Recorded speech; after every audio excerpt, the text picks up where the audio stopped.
Baiklah, edisi malam ini insya Allah kita akan bahas sesuatu yang khusus, merespon berbagai persoalan, terutama hal-hal pokok yang terkait dengan peristiwa yang muncul hari-hari ini, yang menghiasi layar kaca, juga menghiasi media baik sosial dan yang lainnya, yang perlu dijawab melalui teori-teori atau ketentuan-ketentuan yang terdapat dalam Al-Quran dan Sunnah Rasulullah SAW. Kita saat ini banyak dikejutkan ya, dengan informasi-informasi yang menghiasi media-media bahwa ada orang-orang tertentu yang melakukan hal-hal yang sifatnya dipandang tidak wajar pada umumnya. Ada yang bisa menggandakan uang, ada yang bisa mengeluarkan macam-macam, dan maaf, mereka kemudian dikaitkan dengan petunjuk-petunjuk dalam keislaman dan sebagainya. Kiranya itu penting dijawab dalam kajian malam ini. Mudah-mudahan setidaknya memberikan solusi bagi orang-orang yang bertanya-tanya tentang persoalan yang dimaksudkan. Kajian kita insya Allah akan dibagi pada dua bagian. Mudah-mudahan waktunya mencukupi. Pertama, kita akan tampilkan dulu mengenai keterangan ulama kita tentang persoalan-persoalan yang muncul khususnya di tanah Jawa, membawa satu aliran-aliran pemikiran-pemikiran yang beliau nilai itu melenceng dari ketentuan Al-Quran dan Sunnah Rasulullah SAW. Ini penting kami tampilkan supaya nanti ini jadi pegangan. Setiap menemukan ciri-ciri seperti ini kita bisa ketahui ini menyimpang. Jelas ya? Yang kedua, kita nanti akan coba jawab argumentasi-argumentasi dari istilahnya syubhat kalau dalam bahasa Arab. Ya. Dari kerancuan-kerancuan cara berpikir yang boleh jadi keliru memahami ketentuan agama ditampilkan dalam bentuk logika yang salah.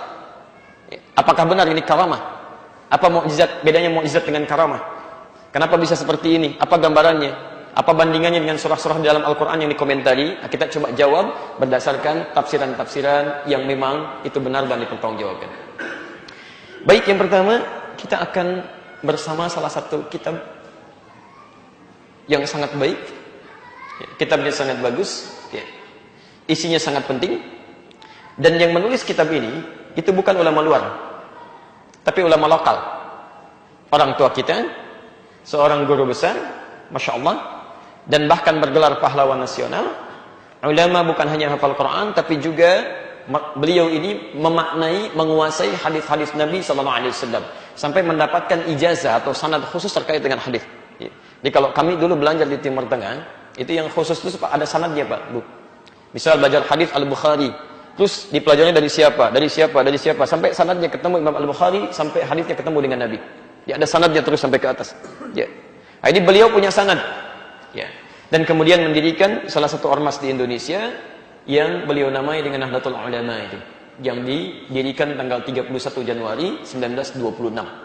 Sempat menulis 19 kitab. Alhamdulillah kita diberi kesempatan untuk bisa melihat kitabnya. Kami diberi kesempatan untuk memilikinya. 19 kitab. Nah, ini terhimpun dalam kitab ini. Ya. Ada 19 kitab isinya, digabungkan jadi satu. Ya. Qadar Allah kami dapatkan dalam salah satu toko buku, dan memang tinggal ini satu-satunya. Jadi begitu masuk yang kelihatan langsung ini. Ya, dapat 19 ini. Nah, ini masih asli. Ya. Jadi pun ada foto di depannya masih asli, ya berjenggot, yang jenggotan masih asli nih ya. Kayak Haji Hasan Masyar itu berjenggot ya. Jadi yang tidak berjenggot itu palsu ya. Kasihan beliau, jangan dimanipulasi ya gambarnya. Baik. Dan ini pun kitabnya masih asli. Ya. Ulama dulu punya kemampuan bahasa Arab yang baik. Ya. Setelah belajar lama, kemudian di dua kota suci, di Mekah terutama, kembali lagi kemampuan bahasa Arabnya baik. Terlebih ketika penjajah datang tidak memperkenankan ditulis dengan bahasa lokal supaya sulit dipahami. Dan kitab ini pun asli. Di antara tanda keasliannya selain yang tadi, ini masih berbahasa Arab. Ya, masih berbahasa Arab. Karena itu, insya Allah semua yang akan saya bahas, saya tidak akan beropini, tidak akan mengambil pendapat pribadi, tapi hanya akan membacakan apa yang ada di sini untuk memberikan penjelasan pada kita. Baik, kita mulai bahasan kita karena waktu kita sangat singkat ya untuk malam ini. Dari 19 kitab terdapat di kitab yang kedua. Ya, kitab yang kedua. Kami coba bawakan ini supaya jadi argumentasinya lebih kuat ya, insyaallah ya. Baik, kitab kedua judulnya Risalah Ahlus Sunnah wal Jamaah. Risalah Ahlus Sunnah wal Jamaah. Tulisan yang membahas tentang hakikat Ahlus Sunnah wal Jamaah. Baik. Pelan-pelan. Kita akan mulai menerangkan dulu dari halaman 9, ya, posisi di paling kiri sebelah atas. Ya. Bismillahirrahmanirrahim. Faslun. Satu pembahasan. Fi bayani tamassuki ahli Jawa bi madhhabi ahli sunnah wal jamaah. Yang menerangkan tentang berpegang teguhnya penduduk Jawa pada ajaran ahlus sunnah wal jamaah. Jadi beliau ingin menerangkan bahwa penduduk Jawa itu semuanya sejak beliau hidup dan menulis kitab ini itu semuanya ahlus sunnah wal jamaah. Jelas? Teruskan dulu. Wa bayan ibtida'i zuhuril bid'ah wa intisyariha fi ardi Jawa. Dan akan menerangkan awal kemunculan bid'ah di tanah Jawa. Nanti kita akan lihat yang dimaksudkan bid'ah oleh beliau. Ini sering saya sampaikan di beberapa tempat sampai malam ini. Yang dimaksudkan ternyata bukan persoalan fikih yang dibahas di sini. Lebih daripada itu persoalan akidah. Ya, jadi bid'ah pertama itu bukan masalah fikih, masalah akidah. Kata beliau ada bid'ah itu kan sesuatu yang menyimpang, keluar dari tuntunan. Jadi ada aliran-aliran yang datang ke tanah Jawa, keluar dari konsep ahlus sunnah wal jamaah, itu aliran menyimpang. Nggak benar, ya, bermasalah. Kemudian wantisyariha fi ardi Jawa, bagaimana penyebarannya di tanah Jawa? Wa bayani anwa'il mubtadi'in al-mawjudin fi hadzal zaman, sekaligus menerangkan ya, contoh-contoh kelompok-kelompok dan tokoh-tokoh ahli bid'ah itu di masa kini. Maksudnya masanya beliau. Masanya beliau. Saya baca langsung ya, saya agak cepat dan mohon izin kalau nanti ada sebagian yang saya lompati untuk menunjuk pada fokus yang kita bahas ya. Karena kalau kita bahas ini insya Allah sampai besok juga nggak kuat gitu ya. Baik. Qad kana muslimul aqtar al-jawiyah fil azman as-salifah al-khaliyah. Sungguh kata beliau, penduduk Jawa itu sejak dulu muslim Jawa itu seluruhnya muttafiqil ara'i wal madhhab wa muttahidil ma'khad wal mashrab. Semuanya kompak. Satu sumber dalam beragama, satu jalan dalam ibadah, mereka semua ahlus sunnah wal jamaah. Saya percepat saja sampai kemudian ke paragraf yang kedua, di baris yang pertama sampai dengan baris yang kedua bahkan ketiganya, thumma innahu hadatha. Kemudian terjadilah thumma innahu hadatha, kemudian terjadilah fi amin 1330 hijriyatan, pada tahun 1330 hijrah. Ya. Tahun 1330 hijrah. Saya ulang. Sekarang tahun berapa? 1438. Berarti kalau 1438 dikurangi 1330 keluar 108 tahun. Jadi ibu dan bapak sekalian, teman-teman, kata beliau 108 tahun yang lalu dari sekarang. Ya. Beliau kisahkan. Tiba-tiba innahu hadatha fi 'ami 1330 hijriyatan ahzabun mutanawwi'ah. Muncul kelompok-kelompok, aliran-aliran, pemikiran-pemikiran yang tidak jelas. Bukan kelompok biasa, tapi sudah membawa nilai-nilai agama di dalamnya. Ya, sudah membawa nilai-nilai agama di dalamnya. Jadi kata beliau tanah Jawa tadinya semuanya baik, ahlus sunnah wal jamaah, tiba-tiba muncul aliran-aliran yang meresahkan. Berbeda dengan konsep ahlus sunnah wal jamaah, mulai menyimpang dia. Ya. Pelan-pelan. Wa ara'un mutadafi'ah, bahkan muncul pendapat-pendapat yang saling bertolak belakang. Ya, melahirkan banyak persoalan-persoalan. Ya. Wa aqwalun mutadharibah, bahkan tidak sedikit kemudian dari pendapat-pendapat itu melahirkan singgungan-singgungan fisik. Ya, itu tidak mudah. Tayyib. Ingat betul ini ya. Saya mau sampaikan ini diperingatkan sejak 108 tahun yang lalu. Kalau Anda diberikan peringatan sehari misalnya lupa, wajar tidak? Wajar. 2 hari masih lupa, wajar tidak? Wajar. 3 hari masih lupa, wajar tidak? Anda dikasih peringatan 108 tahun masih lupa juga, Anda butuh berapa tahun lagi? Nah, sekarang ada peringatan yang berlangsung sejak 108 tahun. Ya, ada hal-hal yang menyimpang dalam kehidupan kita, kata beliau. Diingatkan 108 tahun masih ada juga. Ini sebetulnya perlu cara apa lagi untuk mengingatkan? Saya cepat ya, saya cepat dulu. Pertama, apa saja aliran itu ya? Apa saja aliran itu? Ini sering saya sampaikan bagian pertama ini, tapi mohon izin untuk kami tegaskan kembali untuk menguatkan ya, untuk menguatkan. Baik. Di halaman ke-10, paragraf yang ketiga, baris 1 sampai dengan 3. Kalau Anda menghitung langsung, paragrafnya bisa yang kedua. Tapi kalau pecah bisa yang ketiga. Baris 1 sampai 3. Posisi paling kanan sebelah bawah. Wa minhum rafidhiyun. Di antara aliran yang menyimpang, yang disebut oleh beliau bid'ah ini, yang datang ke tanah Jawa. Ya, wa minhum, di antara mereka rafidhiyun. Adalah aliran rafidhiyun. Rafidhiyun. Ya. 1 Rafidhiyun. Kita turunkan katanya sehingga dipahami betul ya. Saya tidak terlalu senang kalau Anda menghafal sesuatu tapi tidak paham isinya. Ya. Rafidh ini menunjuk pada orang. Asalnya dari kata rafadha, yang menolak dengan keras, ya. Bukan sekedar menolak, tapi kadang-kadang ada celak di situ, ya, ada amarah di situ. Itu rafadha namanya. Rafud, anak arfud, saya nolak nih, gak bisa, sambil mengecam, bisa. Itu rafadha. Ya. Kalau cuma nolak saja, tapi misal tidak disertai dengan unsur-unsur yang menjelekkan, melecehkan, gitu ya, itu bisa disebut dengan radda. Ana aruddu hadza, saya tolak, saya nggak mau. Tapi kalau rafadha tidak, tolak, sambil keluar nih kata-kata yang tidak enak. Kadang secara fisikal. Ya. Sifatnya disebut dengan rafidah.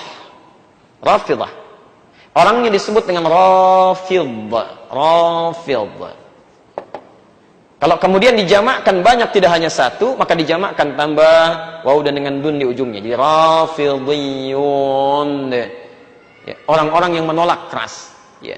Tayyib. Di dalam sejarah, kalimat rafidh, rafadha, rafidah, itu hanya dilekatkan kepada orang-orang yang sangat mengkultuskan Ali bin Abi Thalib dan keluarganya, sampai-sampai menolak dengan keras kekhalifahan Abu Bakar, kemudian Umar bin Khattab, kemudian Uthman bin Affan radhiyallahu taala anhum jami'an.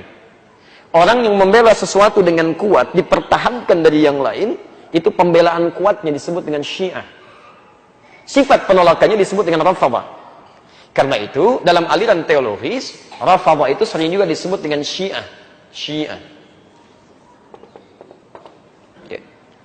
Asalnya kelompok tertentu, kemudian menjadi aliran ideologis. Ya. Jadi kata beliau, asalnya di tanah Jawa itu semua Ahlus Sunnah wal Jamaah. Tiba-tiba datang Rafidhah, dari mana nih, nggak tahu asalnya. Ya. Yang lebih keren sekarang namanya Syiah, itu maksudnya. Ya. Mohon izin ya, ini bukan opini pribadi, tapi pendapat yang dicantumkan lewat kitab yang kita baca ini. Ya. Yasubbuna sayyidana Abu Bakr wa Umar radhiyallahu anhuma. Pekerjaan mereka seringkali mencaci, mencela sahabat-sahabat Nabi, terutama Abu Bakar dan Umar, semoga Allah meridhai kepadanya. Kemudian wa yakrihuna sahabat radhiyallahu anhum, bahkan mereka tidak menyukai sahabat pada umumnya. Enggak suka gitu kan? Uthman enggak suka, yang lain enggak suka, kecuali wa yubalighuna hawa sayyidina Ali wa ahli baiti. Kecuali yang mereka kultuskan, angkat dan tinggikan, yaitu Ali dan keluarga baitnya. Ya, jadi kalau dari Ali, mereka angkat, kultuskan dan sebagainya. Kalau kita tidak, kita mencintai Ali bin Abi Thalib dan keluarganya seperti kita mencintai sahabat yang lainnya. Anda nggak boleh menjelek-jelekan salah satu di antara sahabat. Ali cintai Fatimah, apalagi putri Nabi, gitu kan? Al-Hasan wal-Hasan, cucunya Nabi. Kita sayangi mereka, kita doakan. Masya Allah. Al-Hasan penghulu surga, Al-Husain Masya Allah panglima luar biasa. Tapi juga kita sayangi, hormati Abu Bakar, menghormati Aisyah, kan? Istrinya Nabi SAW, menghormati Umar, menghormati Uthman dan sebagainya. Ini tidak. Nah, aliran seperti ini yang mencela-cela sahabat Nabi disebut, dihukumi oleh Syekh Hashim Asy'ari sebagai aliran yang menyimpang, disebut aliran bid'ah. Jelas ya? Kapan munculnya? 108 tahun yang lalu, masuk ke tanah Jawa. Jelas ya? Jadi kalau Anda diingatkan sehari, wajar, lupa. 2 hari, wajar, lupa. 108 tahun diingatkan, masih dipikirkan juga. Ya. Jelas di sini? Baik.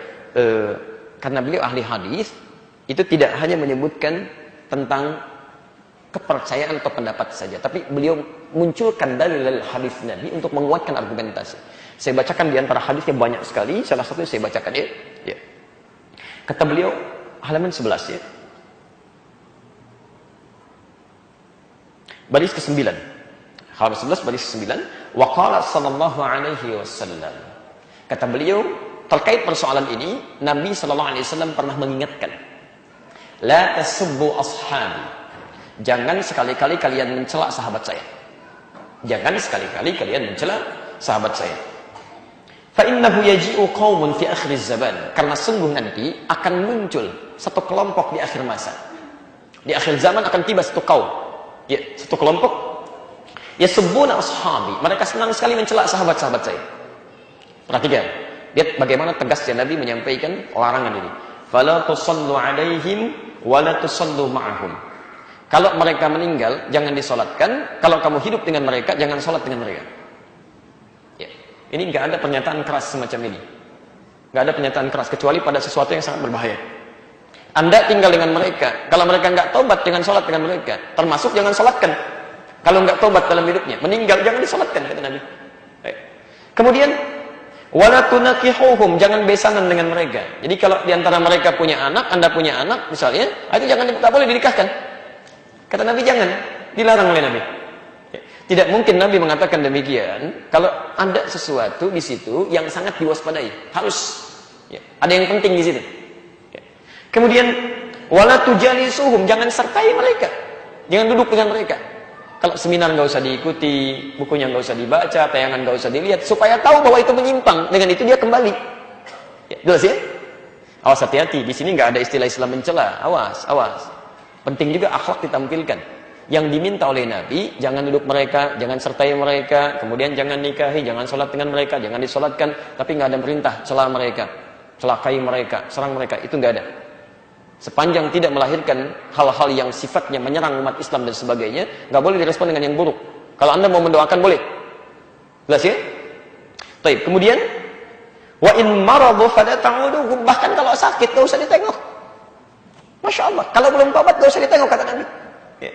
Anda kebayang nggak? Dulu zaman Nabi ada non Muslim sakit yang pernah membantu Nabi, anak muda sakit, ditengok oleh Nabi.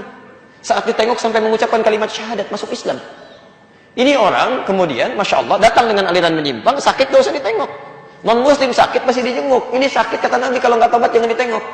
Untuk menunjukkan bahwa ada sesuatu yang salah, fatal di situ. Jelas ya? Baik, masalah pertama tuntas. Sekarang perhatikan, kita masuk sekarang pada fenomena yang muncul di lingkungan masyarakat kita. Wa minhum, ya, halaman ke-11 di paragraf yang kedua. Dan di antara mereka yang menyimpang juga datang ke tanah Jawa membawa kepercayaan-kepercayaan yang menyimpang. Wa minhum abahiyuna, aliran abahiyun yang serba membolehkan, ya, yang serba membolehkan. Kita tuliskan.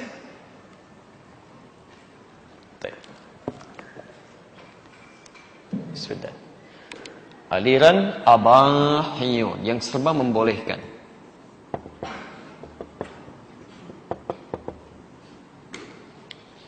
Baik, teman-teman dan pemirsa di rumah atau dimanapun Anda berada, bahasan kita, ingat sekali lagi, ini bahasan ilmiah.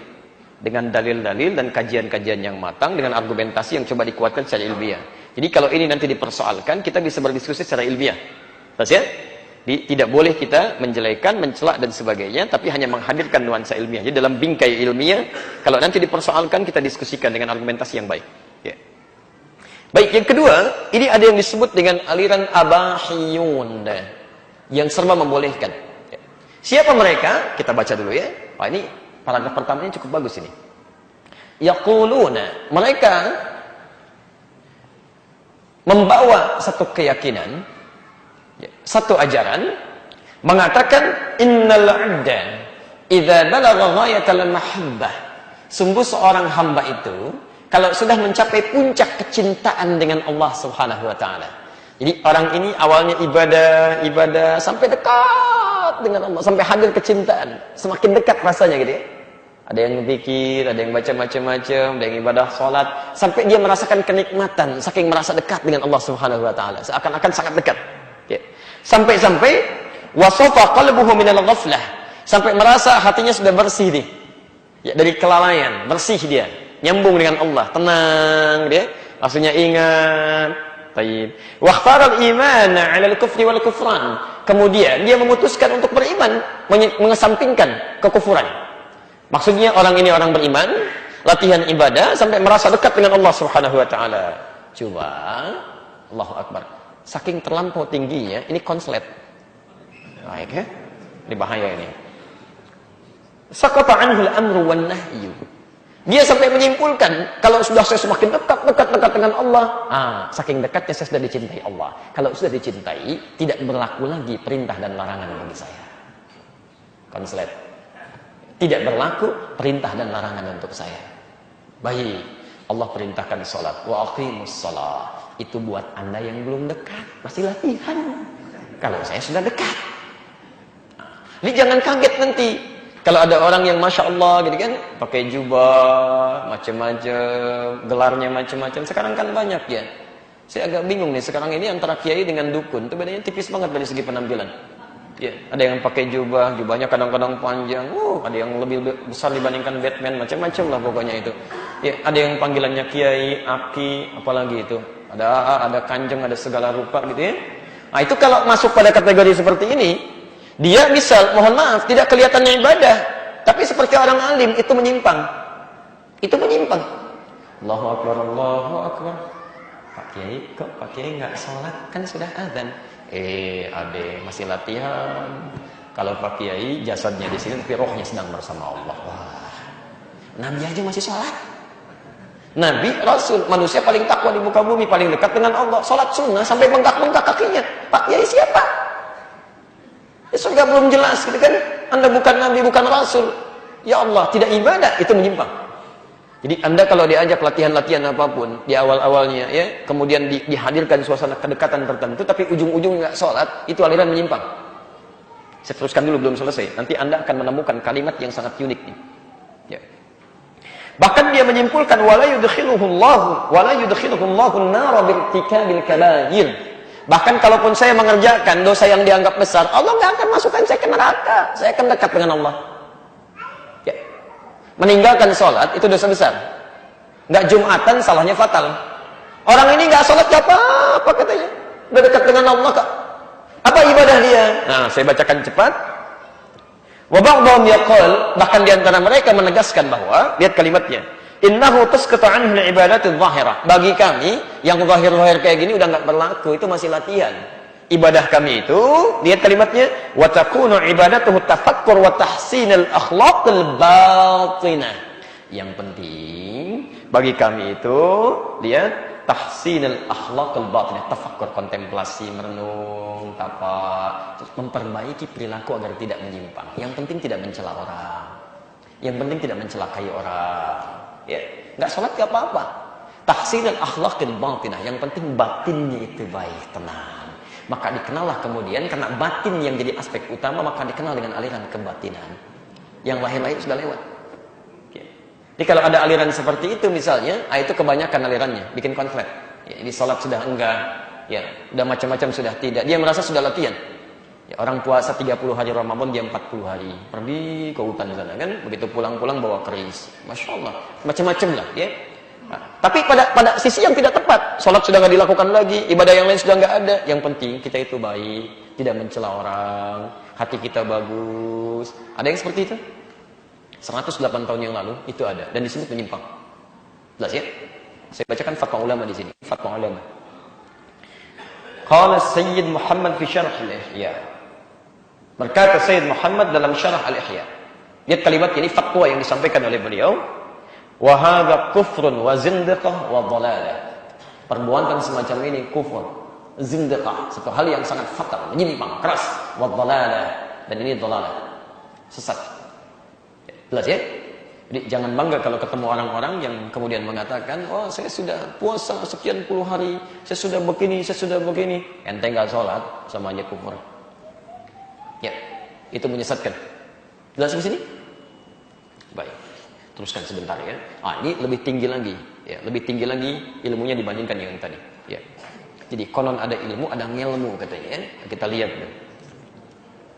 Wa minhum man qala bi tanassukhil arwah wa intiqaliha abad al-abad fi al-ashkhas takhruju min badal al-akhar min jinsi aw ghairi. Allahu akbar.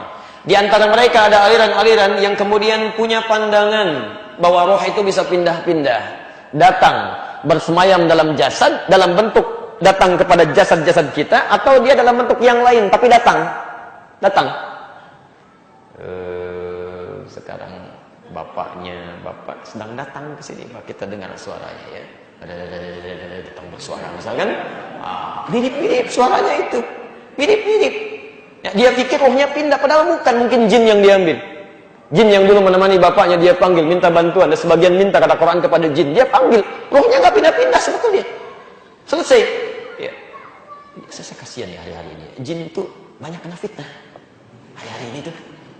Wah, ini Pak, saya nggak tahu Pak, jin yang masuk ke tempat saya sekarang ini, jin ini butuh oksigen. Jin butuh oksigen. Ini aliran yang ini nih. Ini yang disebutkan jin pindah, bahkan nggak tanggung-tanggung dari dulu. Paling ngaku-ngaku tuh malaikat Jibril, kan yang kayak kemarin tuh pengen nurunin di Monas ya. Ada yang nabi, yang ini enggak, yang sekarang malaikat Israel. Malaikat maut datang kepada dirinya. Jin datang kepada dirinya. Jin kekurangan oksigen. Allahu Akbar, itu sesat.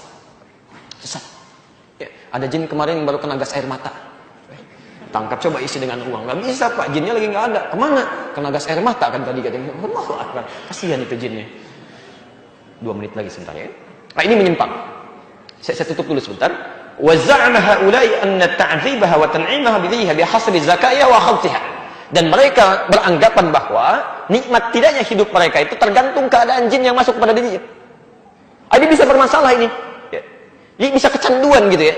Hati-hati, bisa kecanduan. Jadi kalau jin itu tidak diberikan makan, tidak macam-macam dan sebagainya, itu berpengaruh pada keadaan dirinya. Ya, sampai macam-macam dan aduh kasihan itu. Dulu jin nggak ada yang nyambu, sekarang jin dikasih sabu. Coba lihat makanannya dari aspat nggak ada, sekarang dikasih sabu dan sebagainya. Itu keterlaluan. Keterlaluan itu. Ya. Jin itu dari dulu makanannya tulang, kotoran, macam-macam dan sebagainya. Jin sekarang dikasih sabu sama manusia. Allahu Akbar. Baik. Qala Syihab al-Khaffaji fi syarhi 'ala asy-Syifa wa qad kaffarahum ahli asy-syar' lima fihi min takdzibillahi wa rasulihi wa kutubihi. Ya. Kemudian berkata Syihab al-Khaffaji, seorang ulama dalam syarahnya pada kitab Asy-Syifa, aliran semacam ini sudah sepakat ahli syariat semuka bumi menganggapnya sebagai kufur karena bertentangan dengan hukum Allah, mendustakan Rasul dan bertentangan dengan Al-Quran Al-Karim. Jadi kalau Anda mendapati orang-orang seperti itu mengatakan ini pindah, ada datang jin, ada roh macam-macam, itu orang sedang menyimpang. Baik, teman-teman sekalian, ada yang lebih dahsyat dibanding ini. Itu sangat berbahaya. Seperti apa sifat dahsyatnya, bagaimana sifat bahayanya, kita lanjutkan setelah menunaikan salat Isya berjamaah. Assalamualaikum warahmatullahi wabarakatuh. Alhamdulillah, wassalatu wassalamu ala rasulillah wa ala alihi wa sahbihi wa wala, amma ba'd. Ya ibadallah, usi nafsi wa iyyakum bi taqwallahi faqad faza al-muttaqun, fala tamutunna illa wa antum muslimun. Saudara-saudaraku, alhamdulillah kita telah menunaikan salat Isya berjamaah. Semoga salat yang telah kita tunaikan berkenan diterima oleh Allah Subhanahu wa taala sebagai ibadah yang diikhlaskan kepada-Nya. Kita kembali melanjutkan bahwa kini kita dihadapkan pada situasi-situasi bermunculan satu aliran-aliran atau kelompok-kelompok yang mengesankan nilai-nilai Islam di dalamnya, namun nampak dalam perangai yang tidak wajar sehingga memerlukan tanggapan-tanggapan baik dari sisi rasionalitas terlebih dari sisi spiritual. Karena itulah kajian malam ini menghadirkan solusi untuk persoalan dimaksud. Kita sudah tampilkan beberapa pandangan Kiai Haji Muhammad Hashim Asy'ari mengenai aliran-aliran yang beliau nilai sebagai penyimpangan dalam konsep beragama yang benar yang datang ke tanah Jawa diukur dari masa kita sekarang sejak 108 tahun yang lalu, kisaran 1330 Hijrah. Tadi kita sudah simpulkan diantaranya beliau sebutkan aliran Rafidhah, kemudian juga ada penyimpangan klaim-klaim yang bisa menghadirkan hal-hal kemudahan dalam dirinya dikenal dengan abahiyun. Ya, boleh saja, boleh tidak sholat, boleh melakukan perbuatan maksiat. Ya, yang penting hati tetap tenang, tetap nyaman dengan tidak beribadah, yang dikenal sekarang dengan aliran kebatilan. Ya. Baik, juga ada di antara mereka yang bergaul dengan jin, yang mengambil klaim perpindahan roh atau arwah berpindah, padahal sesungguhnya itu memanfaatkan jin yang beraktivitas dan dimintakan bantuan oleh orang-orang bersangkutan. Baik, Klaim ini sesungguhnya bukan berita baru, karena Quran pun sudah menginformasikan. Jadi kalau Anda buka suratnya langsung surah Al-Jin. Ya. Beri nama surah Al-Jin, surah ke-72 itu. Ya. Terlebih kalau Anda baca misalnya ayat ke-6-nya itu diisyaratkan oleh Quran. Wa annahu ya kana rijalun minal ins ya'udhuna birijalin minal jinni fazaduhum rahaqa. Ada sementara orang dari kalangan-kalangan manusia itu minta bantuan kerjasama dengan jin. Kerjasama dengan jin. Kata Quran, ini informasi ya, dan kalau Allah sudah menginformasikan, tidak mungkin keliru. Tidak mungkin keliru. Fazaduhum rahaqa. Jin itu bukan mendatangkan manfaat, tapi akan lebih menyengsarakan. Jadi kalau orang-orang bergaul dengan jin, tidak akan membawa manfaat, akan lebih sengsara.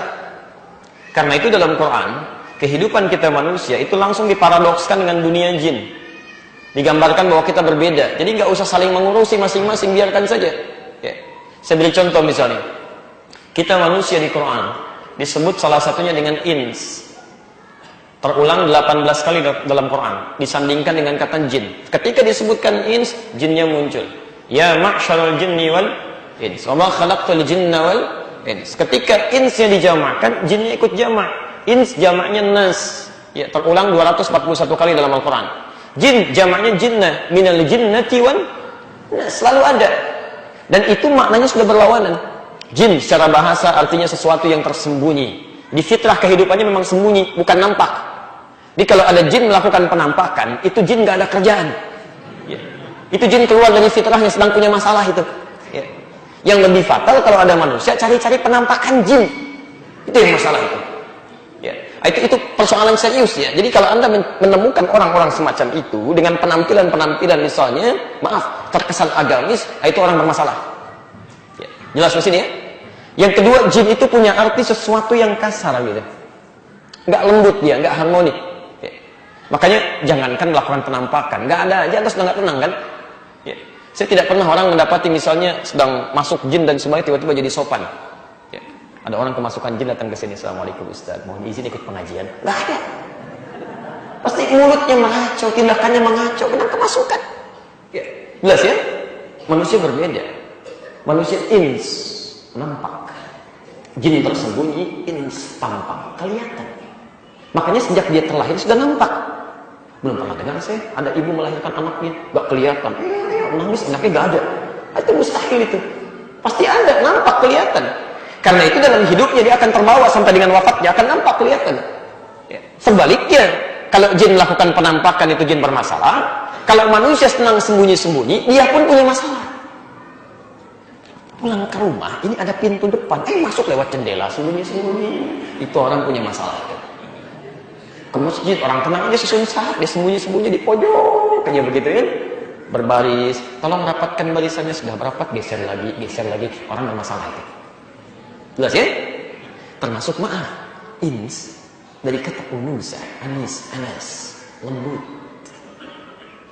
tenang. Ya. Makanya orang yang namanya anis, anisa, anas itu cenderung tenang, lembut. Ya. Maaf, kalau ada manusia kemudian melakukan tindakan-tindakan yang kasar, itu pun ada yang salah dalam fitrahnya. Karena fitrahnya penuh dengan kelembutan, ada yang keliru itu, ada yang keliru. Jelas ya? Karena itu, kenapa di Quran disandingkan untuk menunjukkan dunianya beda, lain, gak usah saling mengurusi. Tapi ada orang iseng kadang-kadang minta bantuan, kerjasama dan sebagainya, itu persoalan. Saya melihat TV beberapa waktu yang lalu, ini ada persoalan serius, kan?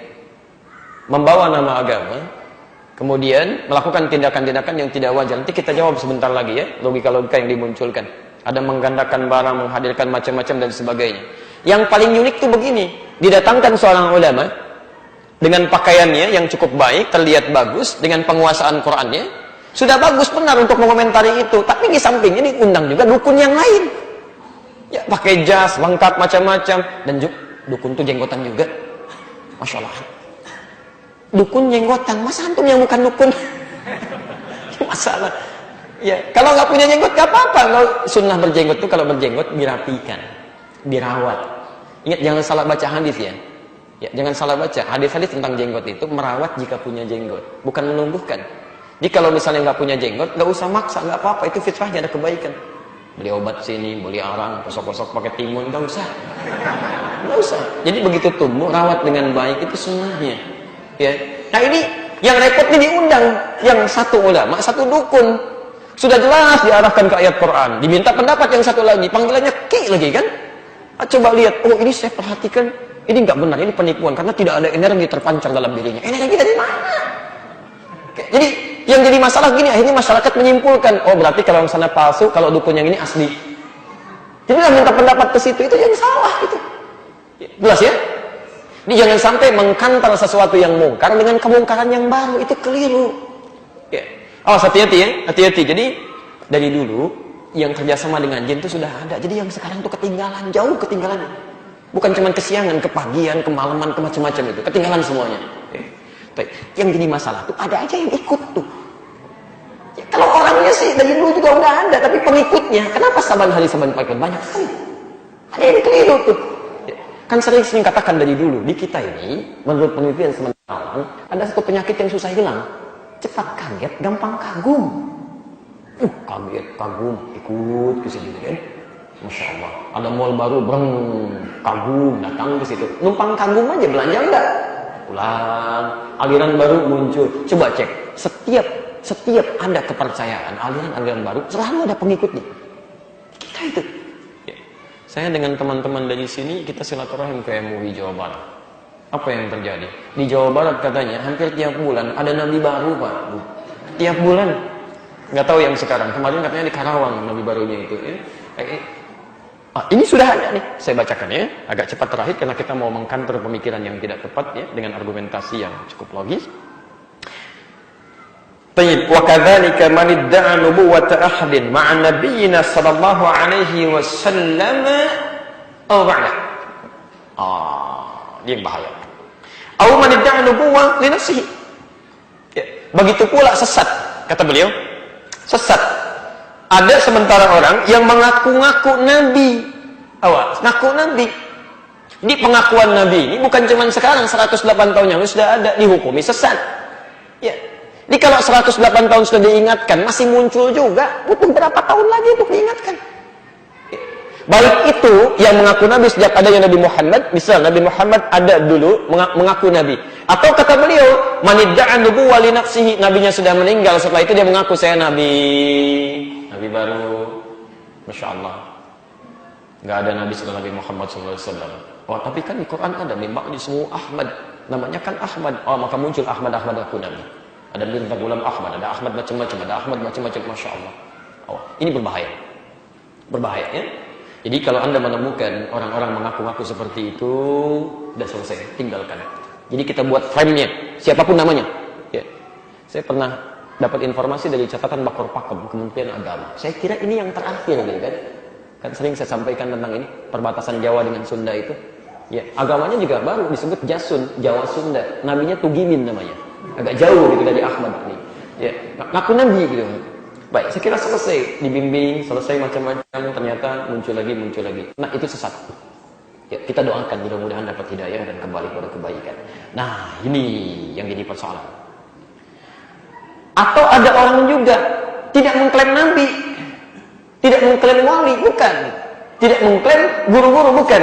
Tapi innahu yuha ilaihi wa illam yadda'i nubuwwah. Tapi dia merasa mendapatkan ajaran-ajaran walaupun tidak mengaku nabi. Saya sih bukan nabi, saya bukan wali, cuma ada masukan-masukan pada diri saya untuk melahirkan hal semacam ini. Sesat.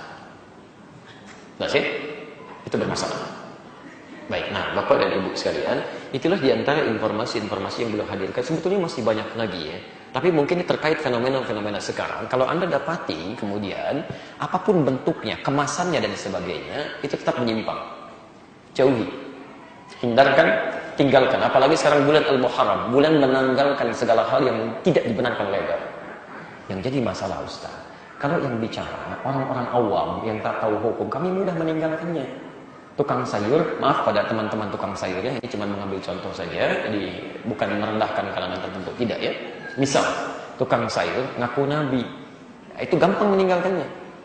Sekarang yang bikin statement misalnya gelarnya cukup tinggi, S1, kan? Bikin statement tertentu walaupun tidak mengaku nabi, S2, S3, sampai dingin gitu kan, banyak gelarnya, profesor macam-macam, memberikan statement tertentu, membuat kita itu sulit menerimanya karena menghadirkan logika yang seakan-akan benar gitu kan. Bagaimana menjawabnya? Kita hadirkan beberapa soal dulu terkait dengan situasi kontemporer yang ada sekarang. Kita coba jawab dari sisi logika yang sama, tapi dengan argumentasi yang lebih benar, kan? Dengan sumber yang jelas. Baik. Soal-soal dimaksud kita hadirkan dua dulu, kita turunkan kemudian dari ayat Qur'annya sampai dengan hadis-hadis Nabinya. Jadi jelas ya otoritas yang kita bahas dengan argumentasi yang kuat. Baik. Saya hapus ini ya. Seperti biasa, datang sendiri, jelaskan sendiri, tulis sendiri, hapus sendiri. Baik. Anda dan pemirsa di rumah tinggal menyimak saja ya. Itu bahasa Jepangnya kata Pak Kaji Shio-shioki gitu ya. Soal 1, karamah. Baik. Soal 2, maksudnya apakah dalam tanda petik ya keistimewaan yang terlihat sekarang ini, tiba-tiba mengeluarkan keris itu kan, muncul dari belakangnya ada perhiasan dan mutiara ya, garam tiba-tiba jadi mutiara gitu kan, macam-macam, dipegang tiba-tiba jadi emas ya. Oh ini sih souvenir katanya kan, tapi kalau dipegang sama yang bersangkutan bisa jadi emas. Masya Allah, tiap pegang jadi emas ya, muka Anda tuh dipegang jadi emas tuh ya, Masya Allah, jadi mahal. 2, kaitan dengan kejadian Nabi Sulaiman. Tuh, Nabi Sulaiman dibawa-bawa tuh, jadi bermasalah juga di sini. Ya. Ketika beliau meminta memindahkan arusnya Ratu Balqis itu kan? Ada di Quran surah ke-27 ayat 38 sampai 40. Terkait karamah, kemuliaan ini kita juga kasih dalil dulu, kita bandingkan nanti Quran surah ke-3 Ali Imran ayat 37 misalnya, posisi paling kiri sebelah bawah ya. Ingat bedakan dengan mukjizat ya, nanti kita terangkan ya. Kemudian hadisnya tentang fenomena orang-orang pintar yang memberikan klaim dan sebagainya, jangan kaget karena Nabi sudah informasikan jauh sebelum kita hadir sekarang ini ya. Hadis riwayat Muslim ya. Kalau Anda punya kitabnya, terutama yang syarah Imam An-Nawawi, ada di situ 9 jilid. Anda cari jilid yang pertama, terbitan Darul Hadis ya, supaya kita samakan dulu kitabnya, supaya argumentasinya jelas. Tahun 2002, jilid yang pertama, halaman 111, bab yang keempat, hadis nomor 6. Posisinya sebelah kiri paling atas. Ya, hadisnya dari Abu Hurairah. Ya. Kita biasakan berargumentasi secara ilmiah sehingga saat dipersoalkan kita punya jawaban yang kuat, ya kan? Baik. Alhamdulillah. Bapak dan Ibu sekalian, kita mulai bahasan kita. Saya memulai dari yang paling ujung dulu ya. Kalau Anda mendengar misalnya orang-orang terlihat pintar, baik, punya kemapanan dalam intelektualitasnya, berargumentasi, namun argumentasi yang dibangun bukan tentang bidangnya, tapi tentang agama, yang membuat Anda bingung, itu nggak usah kaget. Ya, karena Nabi SAW itu sudah memberikan gambaran informasi tentang hal demikian.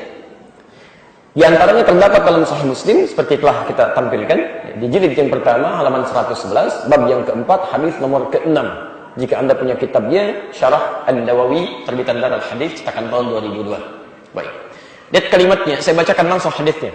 Kata Nabi sallallahu alaihi wasallam, qala Rasulullah sallallahu alaihi wasallam, sayakunu fi akhir zaman, nanti akan muncul di akhir zaman, akan nampak di akhir masa, dajjaluna kadzabun, ya, para pendusta. Tapi pendusta ini dilukiskan oleh Nabi dengan kalimat dajjal, dajjalun. Ini bahasa kiasan, bukan dajjal sesungguhnya ya. Kalau dajjal sesungguhnya nanti ada di hadis Muslim nomor hadis 588 yang kita sering baca di akhir saat tahiyat itu. Ya, Allahumma inni a'udzubika min 'adzab bi jahannam wa min 'adzabil qabri wa min fitnatil mahya wal mamati wa min syarri fitnatil masih ad-dajjal. Ini bukan dajjal yang ini. Ya. Tapi diambil kata ini untuk mengambil kiasan. Dalam bahasa Arab itu ilmu balaghah disebut dengan isti'arah, ngambil kinayah, diambil dari situ. Ya, sebagai ungkapan majas. Oke. Kalau Dajjal itu pintar atau bodoh? Sudah ketemu ibu? Belum. Baik. Kalau dia tidak pintar, bagaimana nipu orang? Banyak gitu. Hati-hati ya. Hati-hati. Mental masyarakat kita perlu diasah ini, dipersiapkan. Pada yang begini aja, udah banyak yang ikut puluhan ribu, apalagi Dajjal yang muncul. Itu fitnahnya luar biasa itu. Kata Nabi, tidak ada yang paling saya khawatirkan kecuali fitnah Dajjal itu. Bahaya. Hujan turun hujan. Yang kering jadi tumbuh. Yang melawan Dajjal tiba-tiba mati. Yang subur jadi kering. Jadi kalau yang kayak gini aja udah banyak yang ikut, apalagi ketika muncul Dajjal. Berlindung Anda ini. Bahaya ini seperti ini. Bahaya. Dajjal itu disebut pintar dia, genius, macam-macam. Nah, jadi nanti kata Nabi di akhir-akhir masa akan muncul orang-orang pintar, tapi pendusta. Bohongnya bukan bohong biasa, bukan bohong masalah korupsi, bohong di pengadilan, bohong macam-macam, bukan itu, bukan rekayasa. Ya. Yang paling menarik, yuhadditsunakum bima lam tasma'uhu wa la yasma'unahu aba'ukum. Mereka akan bicara pada Anda tentang persoalan-persoalan agama yang bikin Anda bingung. Jangankan Anda, orang dulu pun kata Nabi bisa heran dengan pernyataan itu. Iyyakum wa iyyakum. Anda mesti waspada dengan mereka. Waspada. Kalau orang bodoh bicara, bisa tinggalkan. Tapi kalau orang pintar bicara, kita berpikir lagi, kok bisa ya? Logikanya kayak orang benar gitu. Saya kasih contoh pelan-pelan ya. Di antara mereka kata Quran, ada yang kata-katanya itu begitu menarik. Retorikanya cantik banget. Susah kita mengelak itu. Ada Quran surah kedua Al-Baqarah ayat 204 sampai 207, posisi paling kiri itu dari atas ke tengah-tengah ke bawah. Wa minan nasi may yu'jibuka qawluhu fil hayatid dunya wa yushhidullaha ala ma fi qalbihi wa huwa aladul khisam. Ada sementara orang yang kalau bicara manis kata-katanya, logikanya kayak orang benar. Kadang-kadang menghadirkan ayat-ayat Allah, bersumpah dengan jiwanya, motong-motong ayat Quran, ngambil sebagian hadis. Kata Quran, dia kalimatnya huwa aladul khisam. Ini musuh yang paling bahaya. Setan aja, semusuh-musuhnya disebut aduwwum mubin. Ini alad. Alad itu lebih bahaya dibanding yang pertama. Ini lebih berbahaya dibandingkan setan. Kalau setan memang ngaku, saya musuh gitu kan? Kata setan. Musuh mau menggoda. Ini enggak. Dia mengaku muslim. Ngaku punya pemikiran. Kata-katanya bagus banget. Semua agama itu sama. Menuju pada Tuhan yang sama. Cuman caranya beda-beda. Itu yang bicara bukan orang bodoh. Bikin kita kaget. Jangankan kita. Orang jahiliyah aja kalau ada pasti kaget itu. Zaman jahiliyah itu statement gak pernah muncul Pak Bu. Ada utusan datang pada Nabi. Cukup banyak mengatakan ya Muhammad SAW. Kita gak usah ribut lah. Agama kita memang beda. Agama kita memang beda. Cuma jangan menjadikan kita berselisih. Kita gantian aja. Sekarang kami ikut nyembah Tuhan kamu. Besok-besok kamu ikut nyembah Tuhan kita. Masih mengatakan agamanya beda. Sehingga turun surah Al-Kafirun itu. Dikatakan lakum dinukum. Ya untuk kamu kepercayaan kamu. Untuk saya agama saya. Kita beda. Selesai. Dan mereka mengakui beda. Orang jahiliyah. Sejahiliyah-jahiliyahnya mengatakan agamanya berbeda. Ini orang lewat keluar dari jahiliyah. Mengatakan semua agama sama. Jangankan kita yang bingung. Orang jahiliyah aja bingung. Jelas ya? Nah, ini bahaya seperti ini. Ini berbahaya. Oke. Ada lagi yang mengatakan. Muncul lagi pernyataan-pernyataan sekarang. Tidak bicara tentang persoalan demikian. Tapi, wah ini istilahnya sudah transdimensi. Masya Allah. Sampai hari ini kita kenal ada Trans TV, gitu kan? Trans Studio. Ini transdimensi. Tinggi banget bahasanya. Ya. Sekolah tinggi-tinggi, tapi menyampaikan kalimat yang anak SD pun bingung gitu. Ngapain sekolah tinggi-tinggi? Ya. Oh ini karomah. Sekarang kita bahas. Apakah benar karomah? Ya. Ada suasana berpindah, kemudian tambah, ya. Ini bukan menggandakan tapi penggandaan. Kalimatnya kan bagus ya.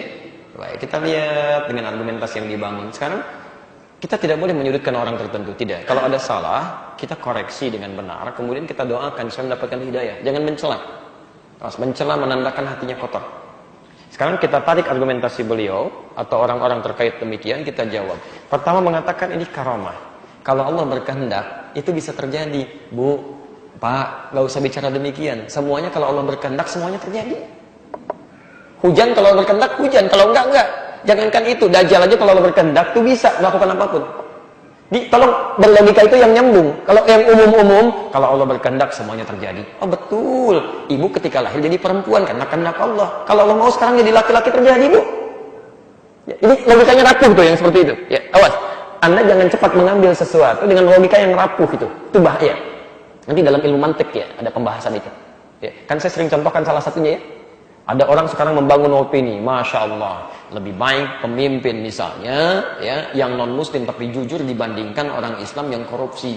Itu logika rapuh itu. Sangat jauh, karena tidak seimbang. Dan dulu pernah saya terangkan bagaimana cara menjawabnya, tidak perlu kita ulas di sini lagi. Tapi itu bagian dari karamah.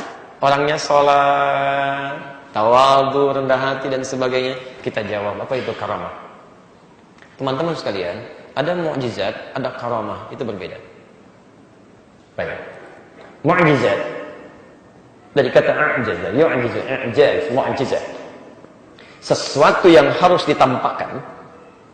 Sesuatu yang harus ditampakkan untuk membuktikan kekuatan dan melemahkan orang yang menentang. Itu mu'jizat namanya. Ya. Jadi sifat mu'jizat itu satu, dia harus ditampakkan. Harus kelihatan. Ya. Yang kedua, menunjukkan keunggulan orang yang mengklaim mendapatkan mukjizat untuk melemahkan orang yang mempersoalkan. Jadi ketika dipersoalkan bisa dibikin lemah tuh dengan munculnya mukjizat itu. Contoh, Nabi Musa alaihi salam ketika beliau diutus oleh Allah menjadi rasul, itu yang marak pada masa itu, yang paling hebat banyak tukang sihir, Bu. Ya. Kalau sihir-sihir itu biasanya diidentikan dengan apa? Tongkat. Dari dulu sampai sekarang, sampai Harry Potter itu kan tongkat ke semuanya. Ya. Jadi selalu dengan tongkat, ya. Jadi simsalabim, jadi ada kadabra, ada macam-macam dan sebagainya. Itu kalimat-kalimat demikian, tapi tongkat. Makanya Nabi Musa ketika diberikan mukjizat pertama kali diberikan tongkat. Tidak main-main. Al-Baqarah ayat ke-60, ini kan posisi paling kanan di pertengahan ke bawah. Ketika umatnya butuh air, Musa, wa idistasqa Musa liqaumihi faqulna idrib bi'asaka al-hajar.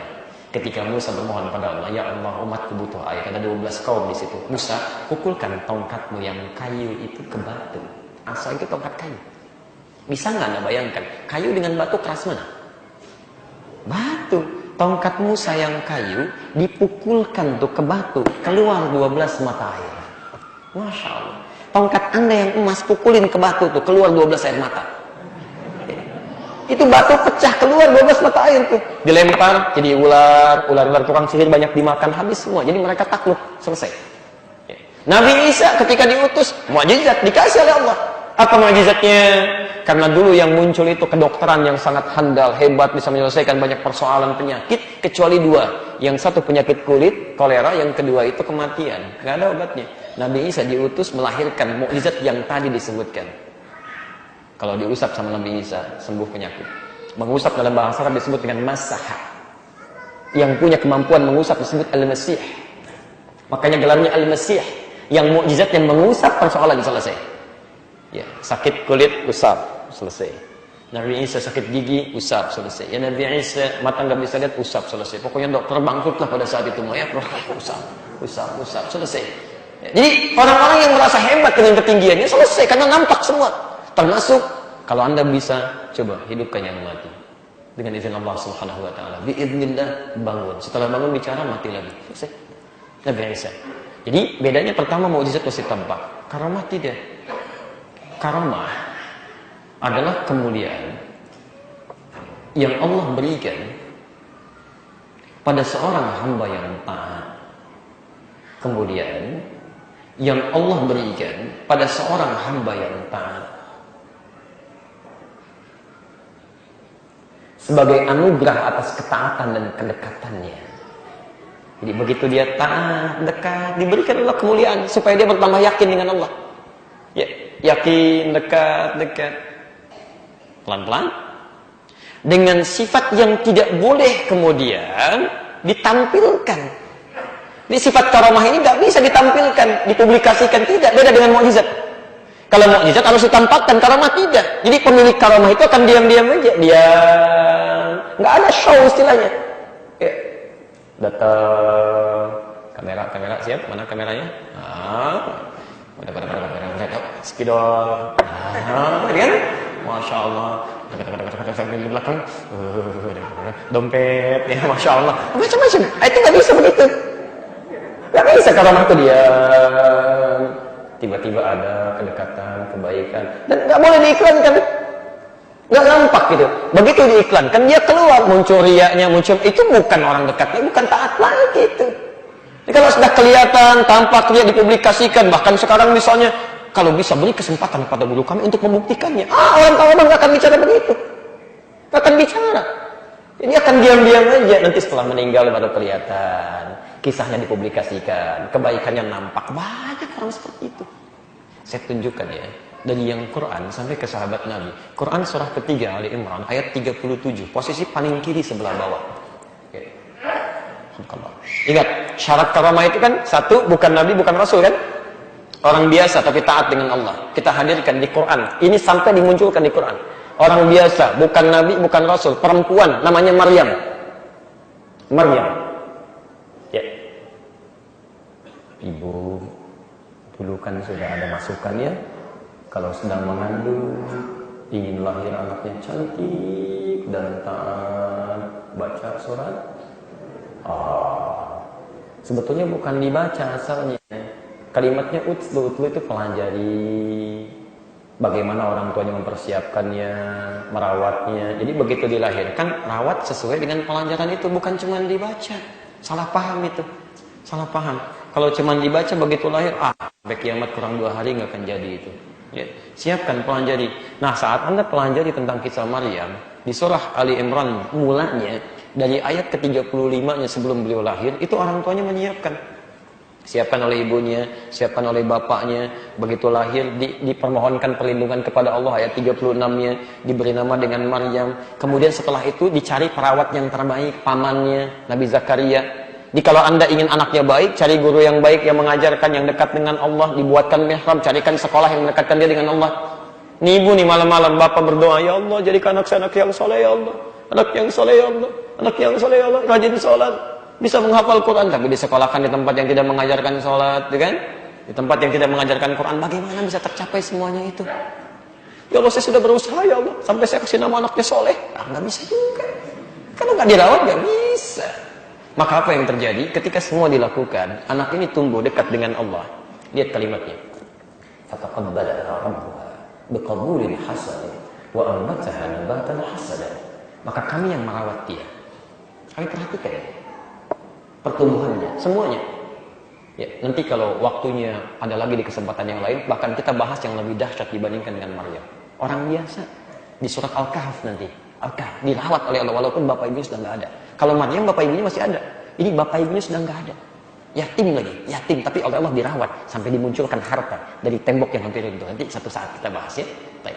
Yang menarik kemudian kami pilihkan. Jadi kalau Allah sudah sayang dengan seseorang, kami pilihkan. Kami pilihkan perawatnya. Wa kaffalaha Zakaria. Kullama dakhala 'alaiha Zakaria al-mihrab. Oleh bapak ibunya dibikinkan mihrab. Tempatnya diawasi oleh Nabi Zakaria. Yang pegang kuncinya beliau. Tapi begitu setiap akan diantarkan makanan, muncul Nabi Zakaria, bawa rizki, bawa makanan, perlengkapan, sudah ada. Wajada indaha rizqa. Ada di situ tuh. Masya Allah. Hebat. Gak minta macam-macam. Begitu didatengin, datang, ada makanan. Musim anggur, ada anggur, itu biasa. Bukan musim anggur, ada anggur. Bukan musim jeruk, ada jeruk. Ada, kumpul. Ya. Ini yang paling menarik ini. Bukan Nabi, bukan Rasul mendapat kemuliaan dari Allah Subhanahu wa Ta'ala, tapi nggak pernah publikasi. Ya. Dan Nabi Zakaria juga paham, nggak ada publikasi keluar, nggak ada. Supaya tidak mengesankan ada orang mengkultuskan, datang minta ini, minta itu, minta macam-macam, nggak ada. Itu dibiarkan sampai menjadi kisah di masa Nabi Muhammad SAW. Ya. Dan kaumnya pun nggak ada yang tahu. Taunya Maryam begitu saja gitu, sampai nanti melahirkan Nabi Isa alaihissalam. Ya. Nggak ada, biasa-biasa saja. Jadi orang kalamah itu diam, ada. Perhatikan, begitu ditanya, kalimatnya jelas. Qala ya Maryam anna laki hadza. Maryam dari mana semua ini? Saya kan antarkan. Qalat hiya min indillah. Inna Allah yarzuqu man yasha' bighairi hisab. Ini dari Allah. Yakin betul kalimatnya, enggak mikir lagi. Ini Allah dan Allah memberikan apapun tanpa batas. Dan ketika Allah memberikan, mustahil Allah memberikan tanpa makna. Semua yang diberikan oleh Allah, diciptakan oleh Allah, itu selalu membawa manfaat, ada kebutuhan. Di Maryam itu ketika diberikan oleh Allah, karena memang lapar dikasih makanan. Butuh diberikan ini, bukan sesuatu dihadirkan, gak jadi kebutuhan. Ya Allah, ya Allah, ya Allah, keluar perhiasan imitasi, butuh juga enggak. Keluar keris, Masya Allah. Ya, itu tidak tepat gitu kan. Jadi sifat karamah itu selalu terkait dengan kebutuhan yang dia butuhkan, diberikan dan yakin dan tidak dipertontonkan. Jelas ya? Ini jawaban yang pertama. Jadi tidak tepat kalau ada seseorang kemudian, mengklaim itu sebagai karamah kemudian dipertontonkan. Itu salah, itu sudah menyalahi dari kaidah. Jelas di sini? Baik, yang kedua, ingat, sifat karamah itu didahului ketaatan. Ketaatan jelas, ada kedekatan dengan Allah, gitu kan? Dan sebagainya. Ini ada kedekatan dengan Allah dibangun terlebih dahulu. Orang ini dari mana? Seperti apa ketaatannya? Ya. Bagaimana bacaan Qur'annya? Bagaimana sholatnya? Bagaimana zikirnya dan sebagainya? Harus dilihat dulu. Gitu ya. Dan tolong catat kalimat ini ya. Pahami betul. Karamah itu terbagi dua. Karamah hissiyah. Wal karamah ma'nawiyah. Karamah hissiyah itu yang kayak tadi, datang barang, ada ini, ada itu. Ya. Itu baru tingkatan kecil. Ya. Para ulama yang dititipkan karamah seperti itu justru semakin khawatir. Semakin khawatir karena takut menjadi ujian yang sifatnya mendatangkan ria macam-macam dan sebagainya. Bisa salah arah. Itu masih kecil. Tingkat paling tinggi itu karamah ma'nawiyah. Yang tidak berupa benda lagi. Ya. Karamah ma'nawiyah itu seperti ini misalnya. Ashabul Kahfi. Yang tinggal di gua itu. Ya, Masya Allah. Berapa tahun? 309 tahun. Nah, maaf, ibu kenal Ashabul Kahfi? Oh, kenal di mana? Pernah dengar ya? Baca di Quran. Mereka nggak dibeli apapun benda, cuma diberikan keberkahan dalam waktunya. 309 tahun tidur, kayaknya baru beberapa hari aja, baru kemarin kayaknya tidur. Ini ada ulama-ulama, ada orang-orang terbaik yang ketika diberikan karamah tingkat tinggi itu nggak berupa benda, keberkahan dalam waktu, keberkahan dalam ibadah. Sahabat Nabi, namanya Abdullah bin Mas'ud. Perhatikan, bukan Nabi, bukan Rasul, sahabat Nabi, tapi kalau baca Quran, satu ketika, dan ini nggak heboh ke banyak orang. Baca Quran, tiba-tiba, angin kencang datang. Tambah lagi, makin kencang lagi. Sampai ribut tuh. Berhenti, diam lagi. Baca, kencang lagi. Dia bukan pada Nabi ya Rasulullah. Tadi terjadi begini. Kata Rasulullah SAW, itu malaikat turun. Saking bagusnya kamu mengaji, baiknya malaikat sampai turun. Kalau kamu teruskan, bisa hancur benda di sekitar itu. Tapi beliau datang kepada Nabi, itu nggak pengumuman dulu tuh. Diumumkan, sini datang. Ya, santri saya sini. Kan Nabi meninggal, beliau kan ada keutamaan tuh. Ya, seorang mufti besar, Masya Allah, sampai hidup di zaman sahabat-sahabat Nabi, mufti besar, tapi nggak pernah kumpul sini. Kumpul, saya mau baca Quran, dengerin ya, malaikat mau turun nih. Biasa aja, dan itu diam-diam kepada Nabi, ya, dilaporkan kepada beliau. Takut ada yang salah, jadi sifatnya tuh khawatir, bukan mendatangkan sesuatu di obral. Jadi ditanyakan, takut kalau ini salah. Mungkin ini jin, mungkin macam-macam dan sebagainya. Tidak. Ini anugerah malaikat turun. Kalau semakin banyak kamu teruskan ayatnya, banyak yang turun bisa hancur. Makanya kayak Abdullah bin Mas'ud itu cuma diciptakan satu di muka bumi. Bayangkan kalau anda semua yang ada di sini baca Quran seperti Abdullah bin Mas'ud. Habis kau buat ini. Itu dibaca. Makanya ketika kita baca Quran, malaikat belum tentu turun. Cuma mesti dicatat kebaikan-kebaikan itu. Nggak usah dikasihkan. Ya, jelas ya?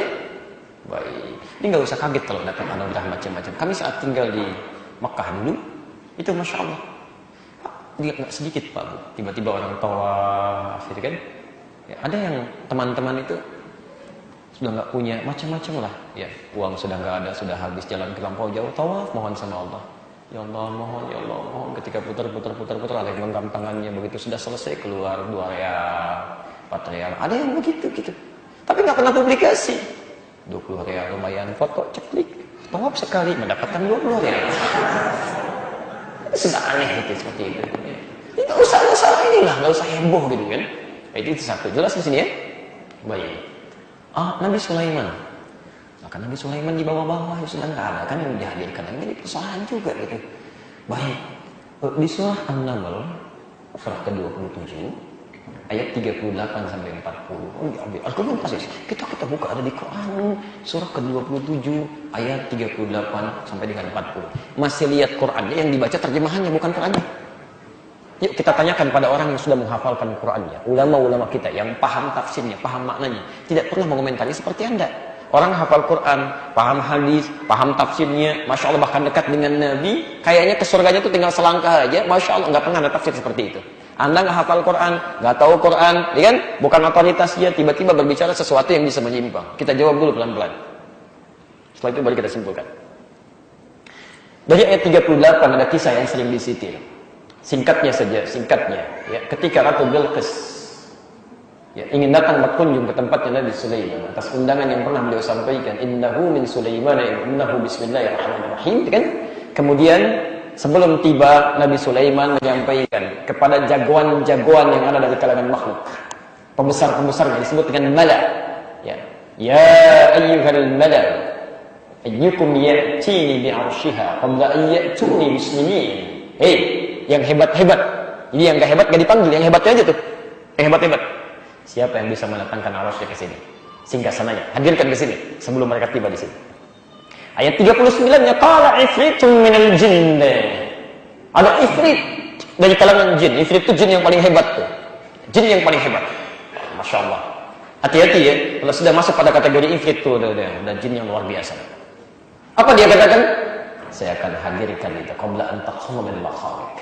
Sebelum kau bangkit dari singgasanamu, sudah ada di situ. Baik. Dia katakan saya yang paling hebat. Apa yang terjadi? Qala lahu indahu. Qala alladhi indahu ilmu bil kitab. Tiba-tiba ada seorang yang bukan termasuk kalangan jin, tapi dia punya kedekatan dengan Allah Subhanahu wa taala. Sehingga diberikan anugerah ilmu oleh Allah Subhanahu wa taala. Ada hamba-hamba Allah yang sangat dekatnya dengan Allah. Anugerahnya berupa pengetahuan ada. Jadi ada kedudukan, ada keberkahan, ada pengetahuan. Contoh pengetahuan misalnya, kita lompat sedikit, Quran surah ke-18, ayat ke-65, posisi paling kanan di pertengahan. Itu saking pintarnya, seorang Nabi dan Rasul diminta belajar pada orang itu. فَوَجَدَ عَبْدًا مِنْ عِبَادِنَا آتَيْنَاهُ رَحْمَةً مِنْ عِنْدِنَا وَعَلَّمْنَاهُ مِنْ لَدُنَّا عِلْمًا. Kemudian Musa dan asistennya ketika berjalan menemukan satu di antara hamba kami, bahasanya hamba, yang kami berikan rahmat kepada dia dan kami ajarkan dari kami ilmu. Langsung diajarkan oleh Allah. Sampai-sampai Nabi dan Rasul belajar dari situ. Nabi Rasul belajar dari seorang hamba. Ada anugerah ilmu. Di masa Nabi Sulaiman, ada orang yang sangat taat dengan Allah Subhanahu wa taala diberikan anugerah ilmu. Dari kita yang dengan kedekatannya, Masya Allah, belum memohon saja, baru ada suasana hati tak langsung terkabulkan. Kata beliau, qabla an yartadda min tarfik. Sebelum matamu berkedip, dengan izin Allah hadir sehingga sana. Begitu sebelum berkedip tiba-tiba ada di situ. Perhatikan kalimat ini ya, perhatikan pelan-pelan. Satu, kenapa Nabi Sulaiman menolak jin tapi memperkenankan hamba yang dekat dengan Allah? Ini ajaran besar dari Quran untuk memberikan kesan, untuk mencegah, dalam bahasa usul fikih namanya saddud dzari'ah, memotong kemungkinan-kemungkinan buruk terjadi di masa depan.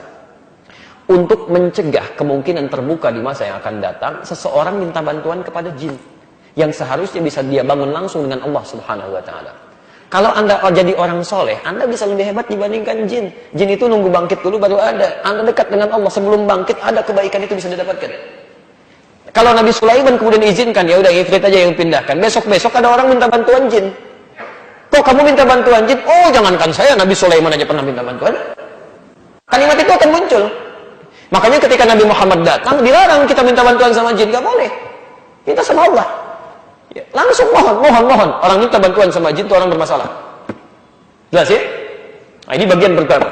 Nah, apa bedanya sesuatu yang hadir karena keberkahan dari Allah, sifatnya karamah, kemuliaan, dengan sesuatu yang didatangkan oleh jin? Sekarang kita lihat. Ketika datang singgasananya, saya percepat saja, datang singgasananya, Ratu Bilqis yang hadir. Ya, di komentar Nabi Sulaiman, bagaimana ini istananya? Kayak punya saya, katanya. Kata Nabi Sulaiman, ini punya kamu, dipindahkan dari tempat kamu ke sini. Perhatikan, ini punya kamu, dipindahkan dari tempat kamu ke sini. Satu, memberikan kesan itu mukjizat. Oh, berarti orang ini hebat. Bukan orang biasa, bagaimana bisa pindahkan ke sini, kan? Berarti dia Nabi, Rasul punya kekuatan. Disitulah kemudian ditampakkan supaya dia menyerah. Takluk di situ, muncul hidayah, masuk ke dalam Islam. Tapi yang jadi persoalan serius, garis bawahi di sini. Sifat karamah saja, ketika ditampilkan, demikian juga dengan mukjizat, dijelaskan asal-usulnya, ini dari sini. Ya, untuk membedakan antara anugerah Allah dengan apa yang didatangkan oleh jin. Jin, itu sifat pembentukannya, sekali lagi, dia tersembunyi. Dia tidak bisa menciptakan materi. Nggak bisa. Kalau memindahkan, dia bisa. Seperti tadi, ifrit bisa pindahkan, cuman dia nggak bisa membuat istana. Nggak bisa. Dia cuma bisa mindahkan. Ya, ingat. Jadi ketika orang soleh memohon kepada Allah, seperti Maryam diberikan oleh Allah, asalnya jelas dari Allah, sumbernya ada. Dan ketika dia meminta memindahkan pun dijelaskan, ini punya si fulan, punya kamu, asalnya dari sana, saya pindahkan ke sini, punya kamu. Tapi kalau yang pindahkan jin, itu Anda nggak bisa lacak, ini punya siapa? Nggak akan ketemu. Makanya orang-orang yang minta bantuan kepada jin, ketika memunculkan 1, 2, 3 benda, 4 dihadirkan, dia nggak bisa jawab dari mana asalnya. Ini cuma anugerah dari Allah, nggak bisa. Dari mana gitu kan? Kalau anugerah Allah pasti dibutuhkan, nggak semua orang butuh itu. Ini bahaya. Apalagi ini belum disentuh, nanti besok kalau disentuh baru jadi emas, gitu kan? Nah, sekarang jadi apa? Sekarang soleh Pak, nanti besok disentuh jadi emas soleh. Nggak bisa, tetap aja begitu. Jelas ya? Nah, jadi teman-teman sekalian, kalau ada yang demikian menggunakan logika yang seperti ini nggak tepat, beda, ya, beda. Wallahu a'lam bissawab. Jadi kemungkinan terbesarnya satu, ini ujian untuk kita semua, ujian ketaatan, ujian keyakinan, sekaligus Allah tampakkan supaya kita belajar langsung ini. Bukan untuk jadi pembahasan yang tidak jelas, ngundang ke sana. Nggak usah banyak diseminarkan, sudah ada dari dulu. Semakin banyak ditampilkan, semakin memberi informasi yang tidak tahu, akhirnya jadi pengen tahu, datang lihat takjub, akhirnya ujung-ujungnya banyak yang salah juga. Ya selesai, tinggalkan. Nggak usah banyak dibahas. Ya. Jelas ya? Jadi kalau ada yang seperti itu lagi, cukup tinggalkan. Kan? Selesai. Yang dituntut dari kita itu cuma meningkatkan keyakinan kepada Allah dan mengembangkan itu lewat ibadah-ibadah yang benar. Jelas ya? Jadi sekali lagi, ini ujian dari Allah Subhanahu wa taala. Nabi Sulaiman pun disebutkan untuk menguji siapa yang bertambah keyakinannya dan syukurnya kepada Allah. Jadi kalau Anda misalnya terbawa heboh dengan situasi seperti itu, berarti iman kita belum baik tuh. Tapi kalau Anda sudah punya keyakinan, nah ini dah selesai, menyimpang. Ini bukan bagian yang benar. Berarti Anda punya filter yang baik dalam diri. Jelas sih? Baik. Kalau sudah jelas, kami kira itu jawaban yang bisa ditampilkan ya untuk sementara waktu dari persoalan-persoalan yang dihadirkan, termasuk argumentasi yang dibangun. Jadi kita bisa jawab ya. Kalau disebutkan karamah, kita bisa jawab ya. Kalau disebutkan terkait dengan situasi ini, kita juga bisa jawab. Dengan itu, insya Allah benteng kita jadi semakin kuat dan ibadah kita lebih terpetakan.